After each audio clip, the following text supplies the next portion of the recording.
Hello, friends. Are you frustrated with social media? Is it really connecting with your audience and actually helping your business? Today, we're going to talk about why YouTube might be the answer.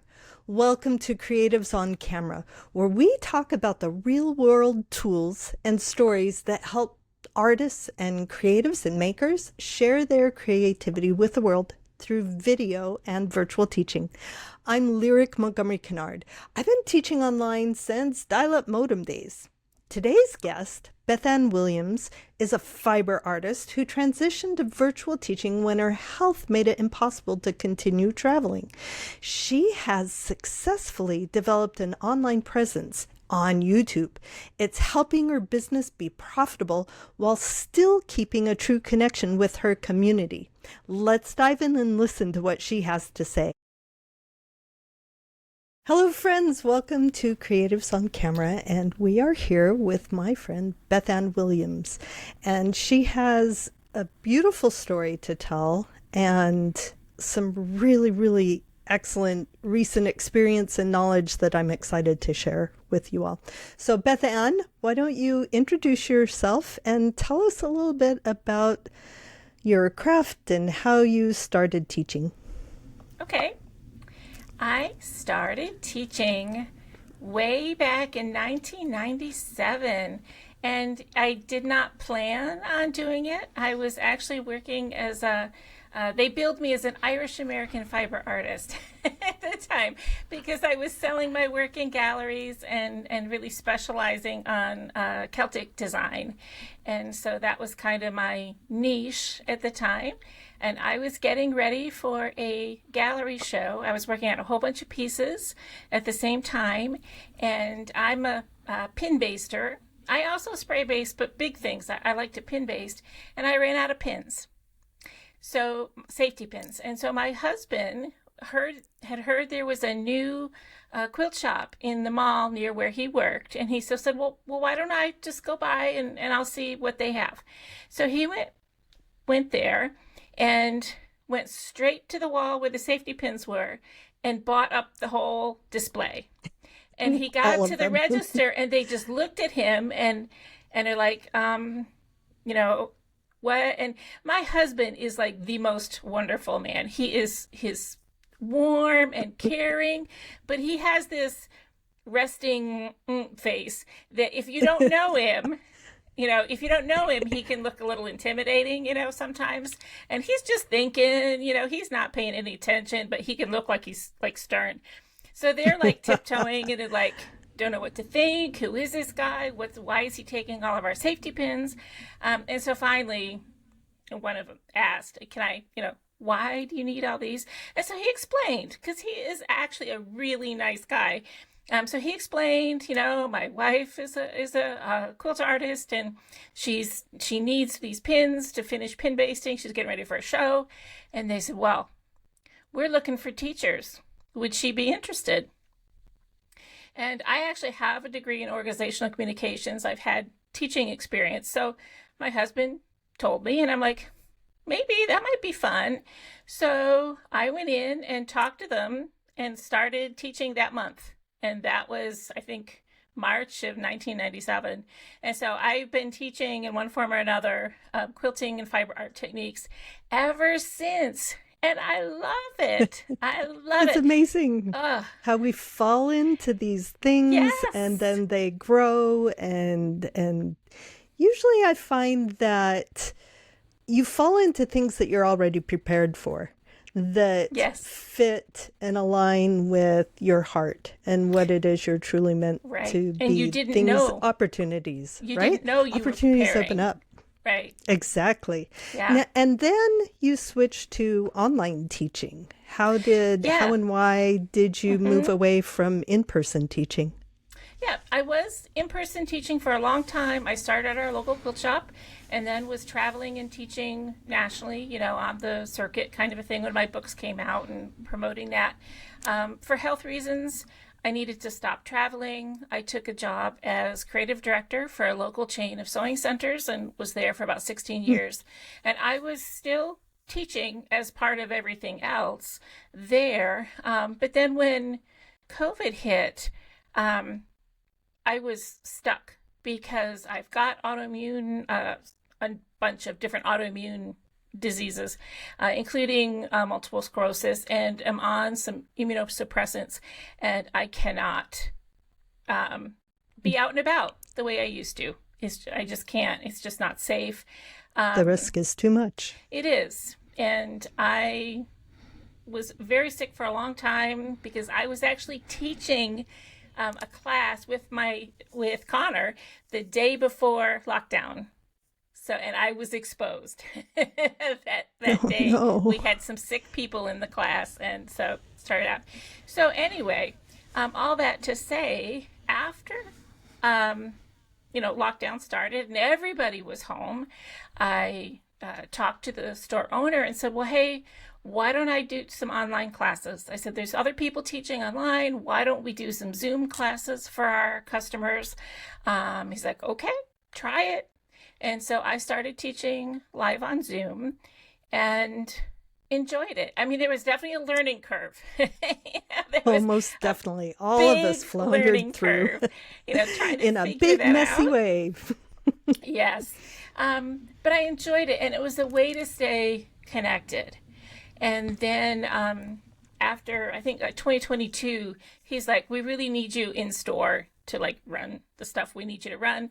And I'm like, I can't. It's too people-y. And as much as I would love to, I can't.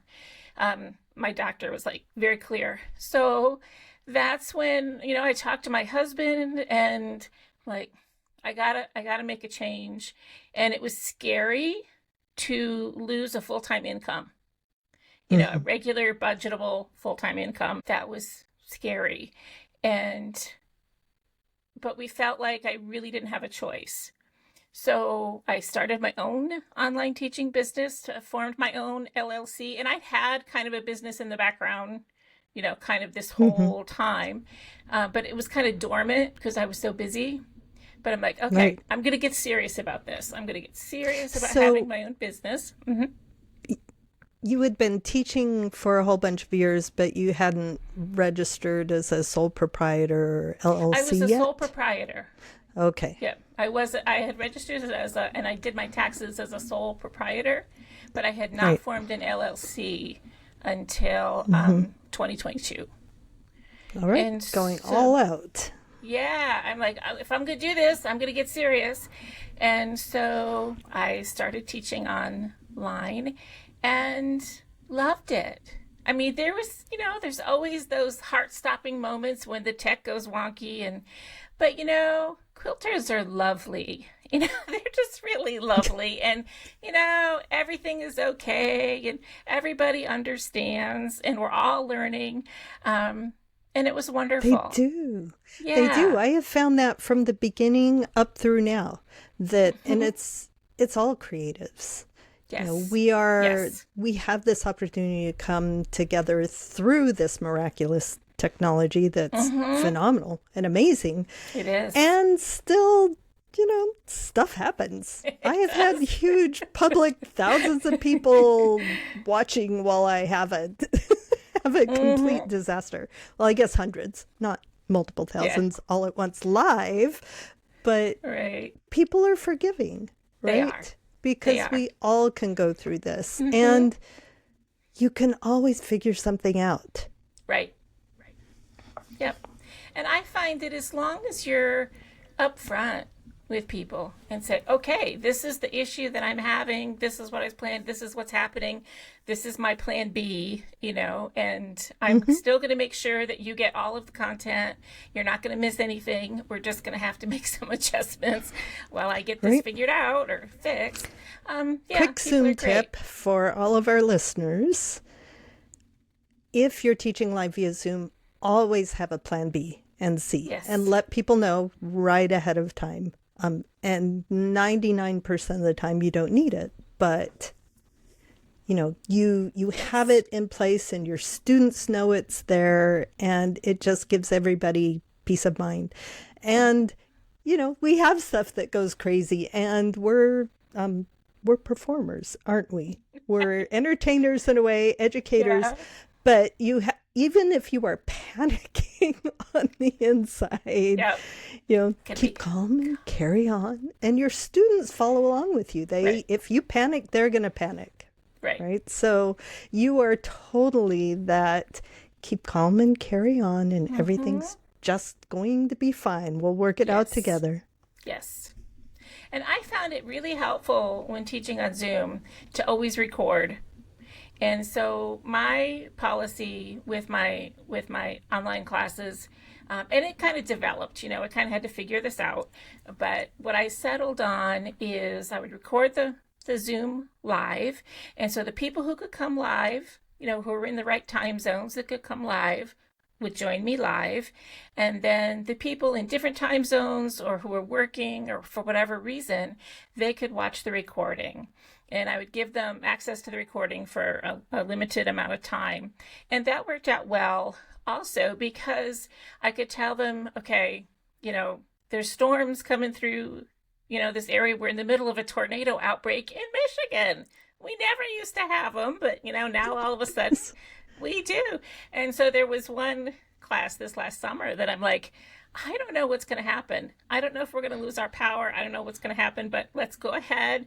We'll get started. If we're knocked off, if I lose power, whatever, as soon as I get power back, I'll finish recording the class, even if it's just me, and I'll send it to you. You'll still get the whole class. And everybody was cool. And as it turned out, let's be clear with fine. This as well. Oh, I'm so glad it worked out and that tornadoes passed by. Yes. This is an interesting situation because these are classes that you are scheduling and taking payments for yourself. You have not been hired by another group, because from the very beginning of when we started teaching classes on Zoom, there's been the question of, should I record my Zoom live or not? I think as the creator, as the teacher, that's up to you.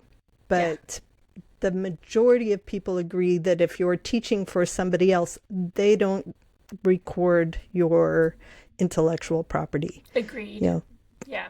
When I'm teaching for a guild, like a guild lecture, I don't record that, and I don't allow them to record that. That's a live, you're there. You're there, you're not there kind of a situation. There have been times where I was teaching a 6-hour workshop for a guild, and I did record that, and I forget there was something going on for a couple of the people, and so I gave them access for a very limited amount of time. But as a general rule, I only record them if I'm offering themselves. I sold the registrations through my online shop, and handle it that way. And that I think worked. it's a matter of who record or who controls the recording. If I have the recording, I can choose what to do with it. And we talked about wonky things happening. I was on early, getting ready to give a lecture via Zoom. I was remote. The group was in person. I don't even remember where it was, but their power went out as I was getting ready to go on. Oh, no. And I had some of their members online with me live. And here's another Zoom tip. Make sure if you are working with a remote group that somebody there is in charge of having your number and you have theirs. Yes. So I called and said, I'm going to go ahead with the lecture because those of us online are cool and we're having fun, and I will record it and give it to you all for a couple of weeks if you want to, or we can try to reschedule. Sure. But I'm going to go ahead. So that was me controlling and choosing because of extenuating circumstances to have the recording. Yeah. But I think what you just said was so important, because when you're booking with a guild, you're often dealing with somebody, they're booking you for an event that might be a year, might be 2 years, sometimes 3 years in advance. So by the time the event comes around, it might be a totally different slate of volunteers running the show. And so you don't have that relationship that you had with the person who you worked out the contract and everything with. So I try to really kind of insist in a very nice way, but it's like, I need to contact people. I need people that are going to actually be there, and I need cell phone numbers, so that we can text. And here's my cell phone number, and I will delete it from my phone when we're done. Don't worry, I'm not gonna, Oh, it's easy to have this all we have to have this worked out. Yeah, it's easy to have it all on a contract, and it's Right. not pushy. It's just what you do professionally. I also have a spreadsheet of starting from the appearance date, one day before, 2 weeks before, a month before, 2 months I do before, too. 6 months before, where you check in. Yeah. Because of those, when you're working with a volunteer group, volunteers change, right? Yeah. And the people are great. I mean, they're doing it because they care. They're doing it because they're serving their guild. They're excited about the content. They want everything to go well. But a lot of times they just haven't had experience, especially when you're bringing in remote, bringing in somebody remote. They may or may not be comfortable with the tech themselves. So there might be a third person who's their tech person. So you kind of have to do all that coordinating. But it works. And, I have found people are, like we said earlier, people generally are just really lovely, and it's fine. They are. Yeah. They really are. Yeah. We have that all in the contract, but that's the one thing when I check in early for a live remote gig that I'm like, okay, whose text do I have now? Make sure you leave it on. Make sure you look at it. You're the one person in the room who doesn't put your phone on silent. Right. Yeah. So important. Yeah. Right.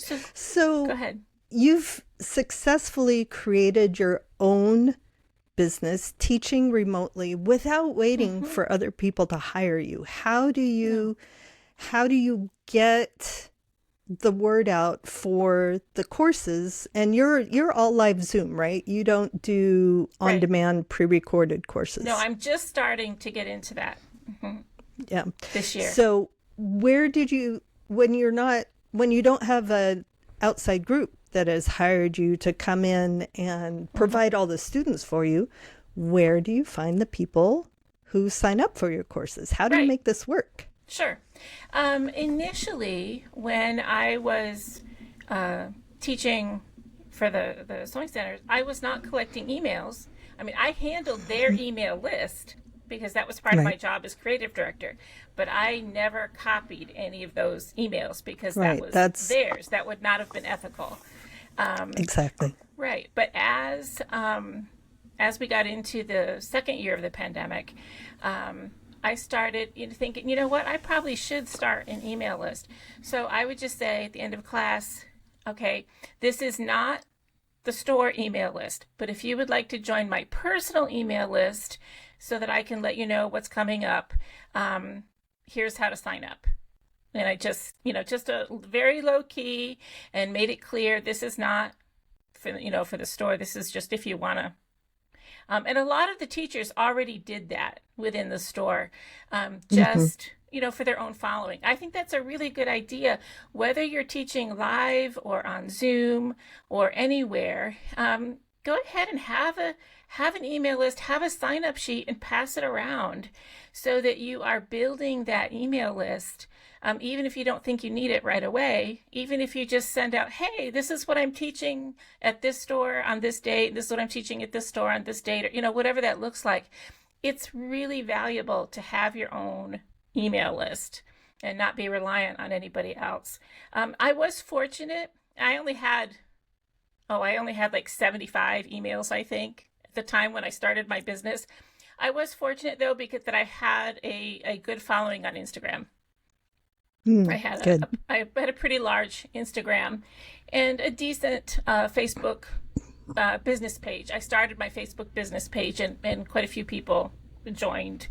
And so for the first couple of years on my own, that was my main way to grow my email list, was through people, doing that link in bio on Instagram.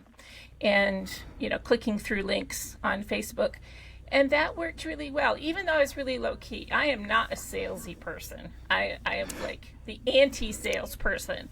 I often do everything wrong in terms of not being salesy enough, or forgetting to put my name on it, or forgetting to, But what I was good at is showing up regularly and saying, this is what I'm doing. This is the stage I'm at. This is the little technique. This is a little tip. Here's a quick tip.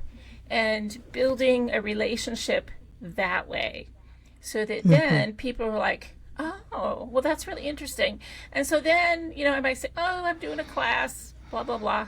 And the information is in my bio, and people would click through, because by that time they knew me, they'd seen my work, we had developed a kind of relationship.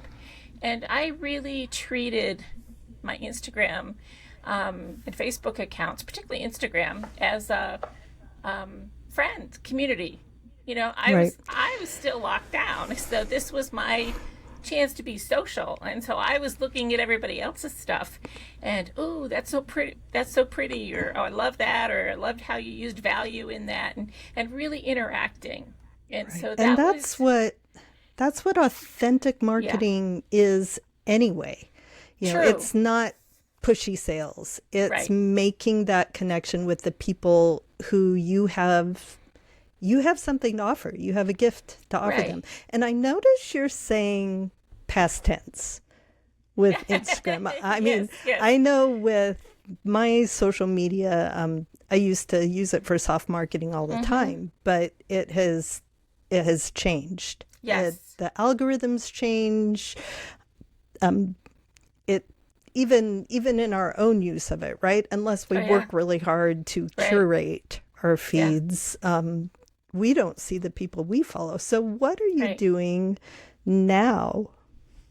I did what every good business person does, and I pivoted. I think for me, and I've thought a lot about this, is that I think the most important skill, if you want to call it that, or characteristic for a business person, I'm going to say for an artist or creative person as a business person, because that's what I know. The most important thing is to be willing to pivot, be willing to assess what's happening, and is it going well? Could it go better? Is there something else you could try? And you don't have to know the answers. You don't have to know the answer. You don't have to know how to fix it, as long as you're willing to try something else and be willing to learn in public. And I think that's the hardest for most of us, because you have so right. You have to be willing to learn in public. You have to be willing to embrace good enough, because if you wait for things to be perfect, most people are never going to get anywhere. You have to get to that. And this is hard for me. This is something I have had to deal with. I still deal with, probably always will. Because I grew up in a household where if you brought home a 99 out of 100, the question was, well, what did you miss? Okay. That was out of love. My parents are wonderful, but that was, that was the, what did you miss? And so that voice is still in my head. So whenever I do anything, I'm always like, I get a little bit stressed. I'm going over all the details. I get a little bit anal. And I have to actively set that aside. And I have to actively say, okay, we may be at 85%. We may be at 90%. Hopefully we're above 90, but not always. And sometimes you have to go. You have to release it. Just put it out there, and it's going to be okay. And and you have to move your focus to the next thing, and not beat yourself up, but move to the next thing. Right. Yeah, that's one thing I work really hard with the teachers who are in the Academy Masterclass, where we want to have something perfect or really good before we put it out there. But that's never going to happen. Right. It's just never going to happen. You're never going to get really good or really perfect. You have to be willing to be bad at something in public, like you say, in order to get good. But releasing the minimum viable product is a viable way to run your business, because the the students aren't there to look at your polished, perfect video editing skills. Exactly. What are they there for? They want the skill, they want the knowledge, they want the technique, they want what you're sharing with them, they want the inspiration, they want your heart. And if you can give them your heart, and demonstrate that you care about them and you're trying to assist them in their journey, that covers a multitude of glitchy stuff. It really, it puts it in perspective. It absolutely does. Yeah. No, I'm a big Seth Godin. I like his approach to marketing, the find your tribe, and then also the minimum viable product and all that finding, just get it going. Yeah, find your people, get your going. And so part of my pivot was understanding that as much as I loved teaching live, and I have relationships with the people that I teach. I mean, some of these people in my classes have been taking classes for me for over 25 years. Some of them 20 years, some of them 10 years. I know these people. They know me. Right? They watched my kids grow up, and some of these people are like, obviously local, and some of them are around the country from when I was teaching, when I was doing books with Martingale and Company. And so, we have that connection. And then, I always love having new people too. But now I have, I don't know, it's still a pretty small email list. It's about 2,000, but that's just from social media, basically. People clicking through, and I very, very rarely remember. I've gotten better at reminding people, hey, sign up for my email list if you like. But normally it's just the link, the invitation is there, and I just leave it at that. But it worked really well.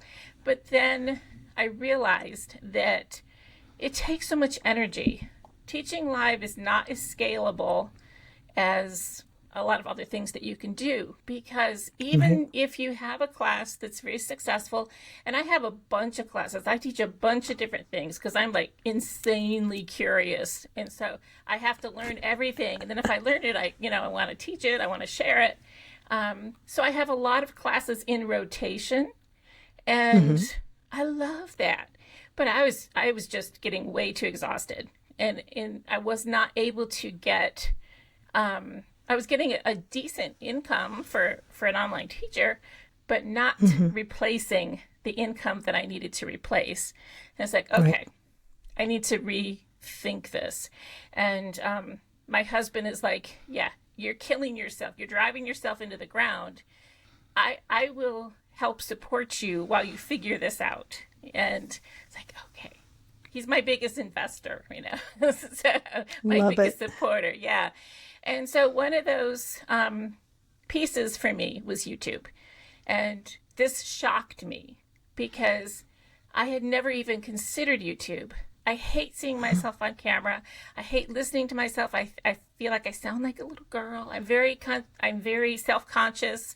By nature, I thought, I will hate this. It'll be terrible. I'll hate it. It won't work. And I watched everything I could watch. I researched. I did books. Because again, I'm kind of obsessive about this. And then one day I got up and said, I'm going to do it. So I just sat down, started my channel. And for the first month, I kind of flailed because I didn't really know what I was doing. The only thing I had in mind was I need to upload, because that's what I was hearing from the YouTube coaches, is that, nobody's going to see your first 20, 30, 40, 50 videos. It doesn't matter. Treat it as a learning thing. So I'm like, okay, well, if nobody's going to see it, I'll go ahead. And so I uploaded shorts. I started with shorts because I had done Instagram Reels. I thought, well, that's, kind of the same thing. And people did see it. And I was disconcerted at first how many people were seeing it. And it started growing. And I put a couple of interviews that Bea had done as part of Quilt and Learn. And she sent me the link. And so I uploaded those. But I didn't do my first proper video until like a month after I started my channel. So why did you decide to pivot from social media to YouTube? Did you do this purposely for a reason?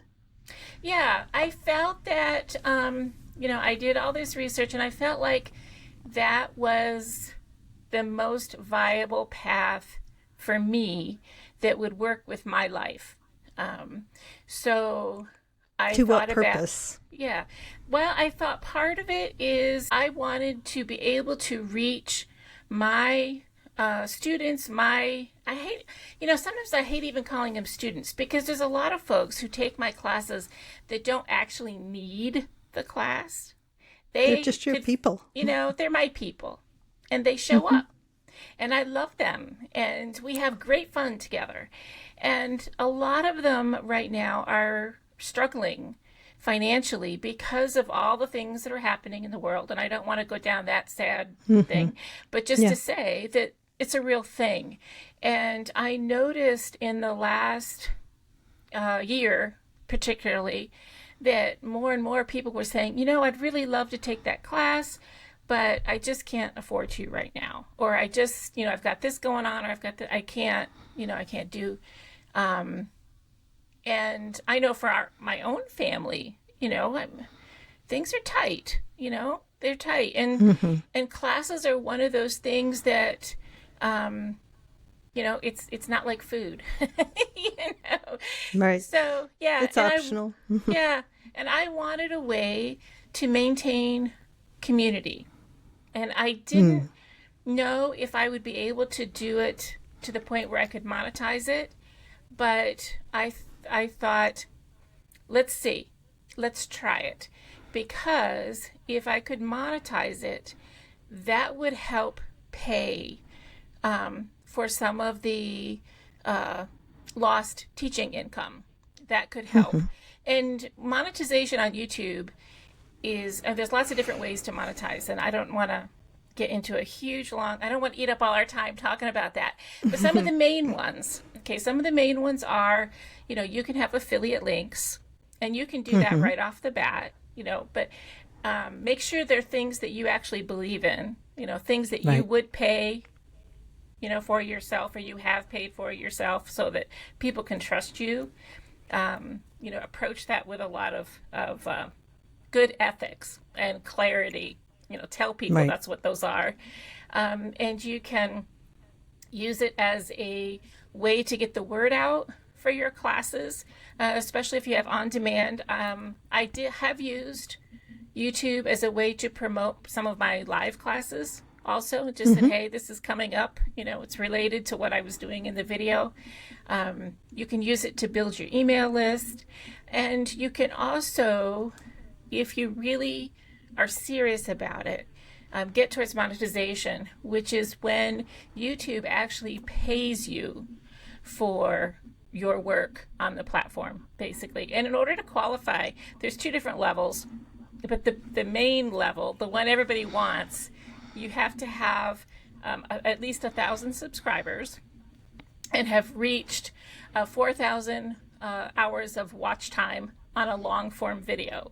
No, not the little shorts, but the horizontal videos. And that, the vast majority of YouTube accounts do not ever reach that. It's a relatively small percentage. And the ones that do, it's often, between 18 to 24 months, they say, is kind of realistic. And that's if you're uploading regularly. So, I talked to John, and it's like, this is going to take a while, but I'd like to try. I'd like to see. And he's like, go for it. And there's also, brand deals and sponsorships and other stuff as possibility. But, that's not stuff you can count on. And the AdSense money, which is what YouTube pays you, it's a percentage of the money that they make from the commercials that play during your videos. That they put on your thing. Yeah. And we can't choose what plays or when it plays. I mean, there are ways to do that. I don't do it. But at least it's coming back to help support the creators that you care about. So how long have you been doing YouTube? And Yep. where are you at with that goal right now? Okay. I opened my YouTube account on February 28th of this year. And 2025. yep, and so it's October now. And I uploaded my first original long form video at the end of March. And I hit monetization about 6 months later. Yeah, so I was That's very excited amazing. and shocked and surprised and excited. That's a lot of work. Yeah, and then in the last month, I've more than doubled my subscribers and watch list, and my first AdSense check comes next month because there's a delay, and it's actually gonna be a nice check. I'm excited Nice. about it. That's awesome. Yeah, it is. It has really been gratifying too. The interaction in the comments. You know, some videos get a lot of interaction, some not as much, but it's been exciting to say, okay, you know what, we can really still connect. At first, I wasn't sure if it would be a way to connect because it's more one way. And on Zoom, you can see a lot of your people. And on YouTube, you Right. can't. You're talking to a camera. But, I mean, there's live streams, but I am still freaked out about live streams, you know? And I... and I Things can figure, happen on live you know, streams. and I figure there's a point where you need to push yourself. And there's Right. a point where you can respect your own freak outs and say, okay, you know, we're going to push ourselves here. We're going to push and we're going to put on our big girl panties and we're going to do this and we're going to do this and we're going to do this. But you know what? You don't have to do that. And so that's You what don't I have to did do for myself. all the You things don't that have to do all everybody the says. things all the time. And eventually, That's part of what you yeah. were. That's part of what you were talking about earlier, where you stop and look. I think yes. it's so many of us let our business run us. You know, we're professionals and we kind of go with the flow and do what we think, but we don't plan and structure and organize ahead of time, and often we don't take the time we need to stop and look back, look at the numbers. I mean, kind of get the emotions out of it and really analyze what's working for us in our business and especially what isn't. And that's Yes. what you did at this pivot point. I think the analysis part is the key to being able to move forward and actually grow in a successful way. And I think it's also knowing which metrics to pay attention to, because there's so many metrics, there's so many analytics. You know, there's your website has analytics and your emails have analytics and, you know, YouTube's got analytics and your social media has analytics, and it's really easy to get, you know, sucked down into that. And some people are numbers people and they love that. I am not. I do not like that. I get stressed out. I'm like, oh, wow, okay. So I made a point to say, okay, which ones matter to me at the point that I am in the business, okay? Right. And those are the ones that I'm going to pay attention to. This little handful. This is what I'm going to pay attention to. This is what's going to help me make good decisions. And then I'm not going to worry about these over here. In the context of YouTube in particular, YouTube has wonderful analytics in YouTube Studio. It's got all these, you know, you can get into the minutia of all kinds of stuff. But they're think, also easy to find and easy to read compared to so many other platforms. much YouTube easier. makes it.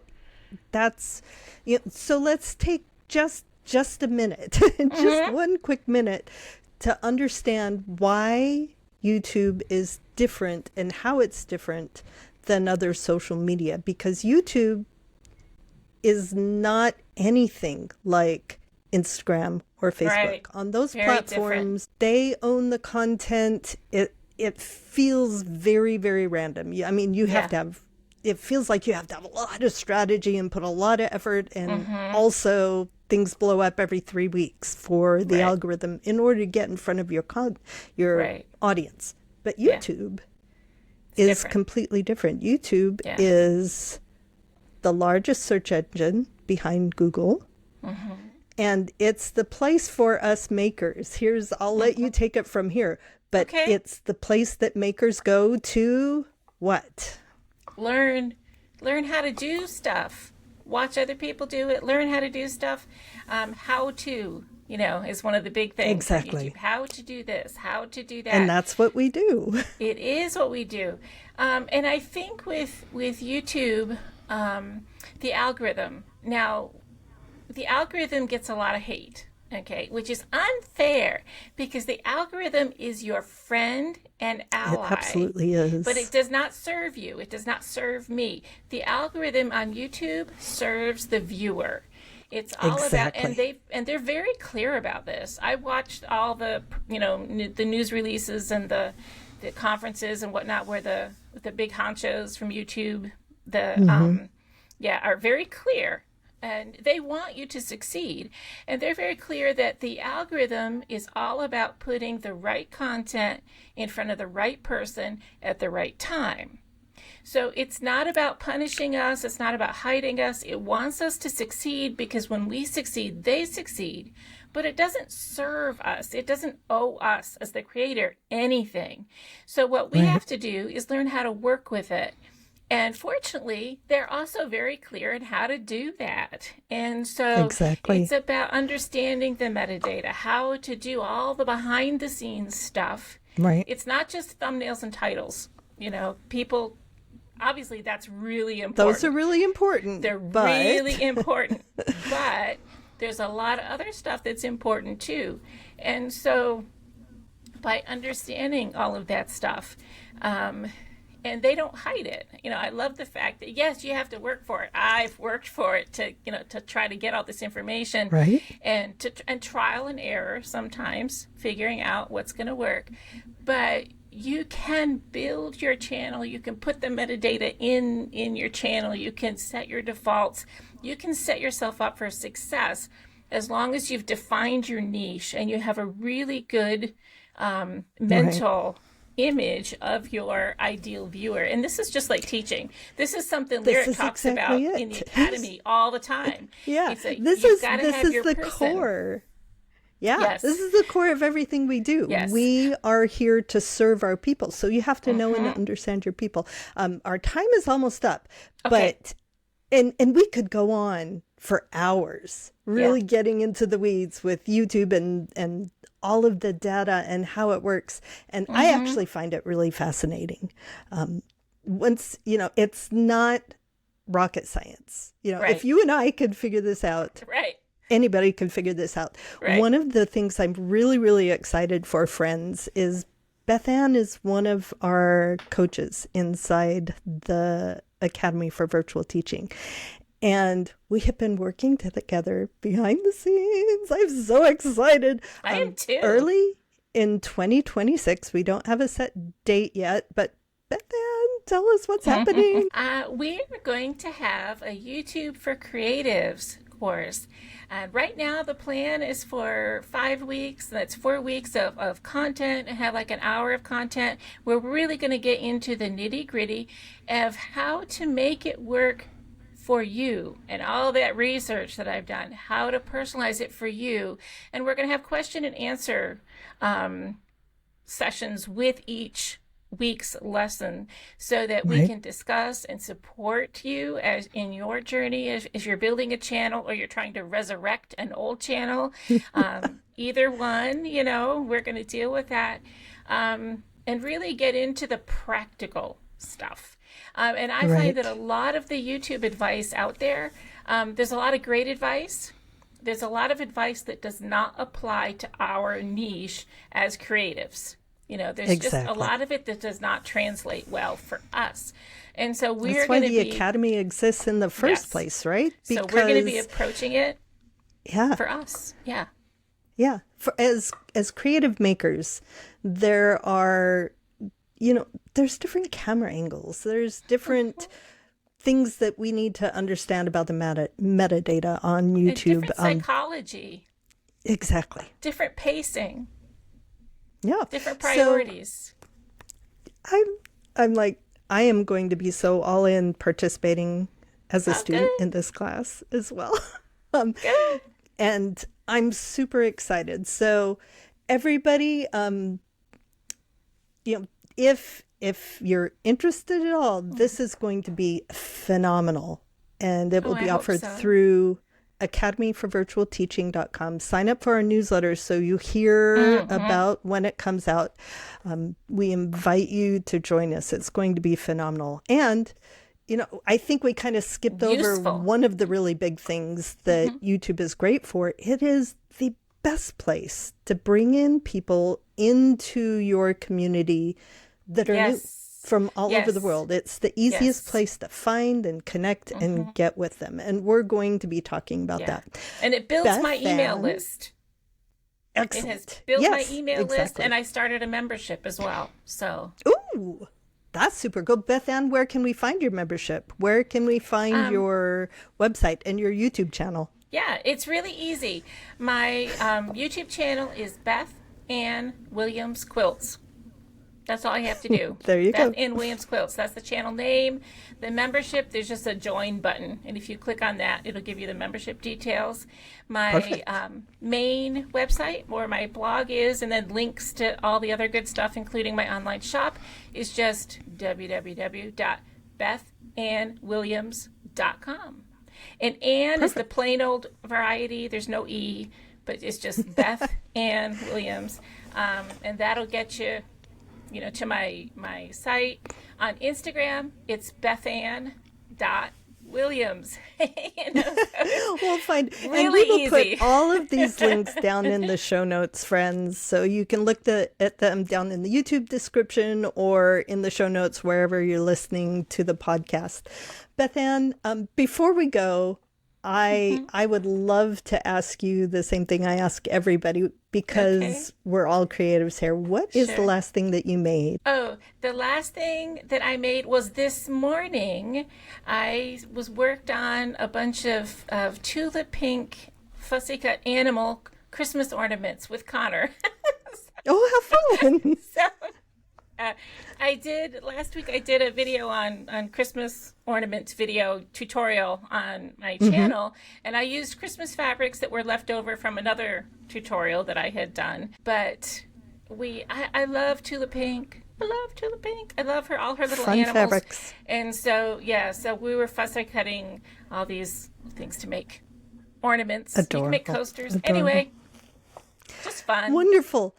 Beth Sometimes Ann, just for fun. I truly appreciate your taking time out of your schedule to come and chat with our audience here. You have shared truly useful and truly I useful hope so. information, and your story is inspiring.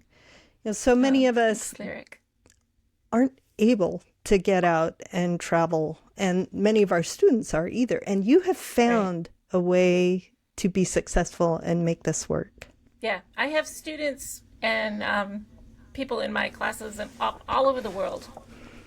Isn't So it it's the really best? exciting. I'm so for all that we complain about technology and gremlins and glitches. I am so grateful for the internet and for the technology that makes all this possible. It's Me too. amazing. It's It amazing is. how connected we can still be. It is, friends. And let's stay connected. Tune in again next time. If you can, if you have time, leave a review or a comment wherever you're listening or watching this. It really helps get our word out to other people. And especially come join us at Academy for Virtual Teaching because it's all about community. Yes. We are a community of makers who have teachers' arts hearts who put Yes. our yeah both right. Both. We're here to serve, and we're here to bring that joy and creativity out into the world, and it's not fluff, it's not Right. unimportant, it's vital. So keep creating, keep making, keep sharing, my friends, and we'll see you next time. Thank you, Lyric.